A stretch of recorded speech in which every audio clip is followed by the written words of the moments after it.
everyone, here's KSTYLEyo. Today I'm going to talk about how to use if in Korean.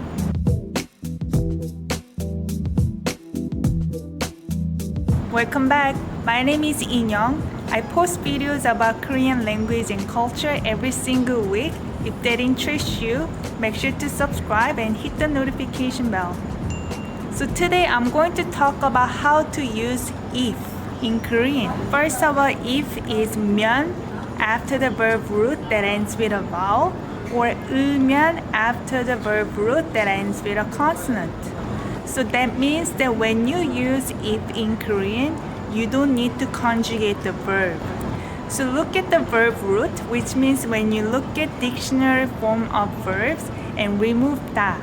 So for example, if you use 먹다 verb, 먹 is the verb root, and add 으면 because 먹 ends with a consonant.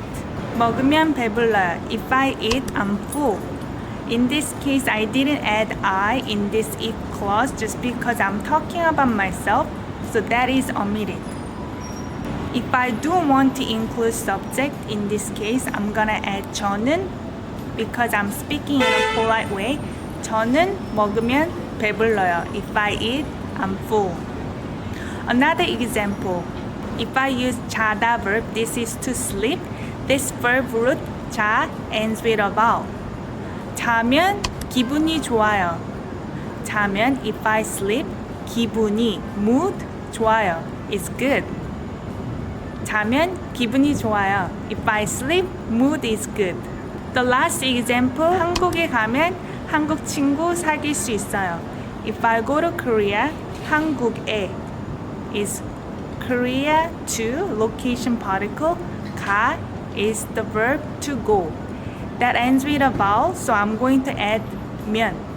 한국에 가면 if I go to Korea, 한국 친구를 Korean friends as an object 사귈 수 있어요. 사귀다 is to make friends. 사귈 수 있어요. 알 수 있다, that is can.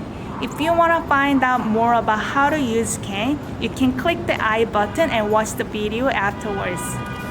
I hope you find this video useful today. If you like this video, give thumbs up and share this video with your friends and families. Until next time, bye bye.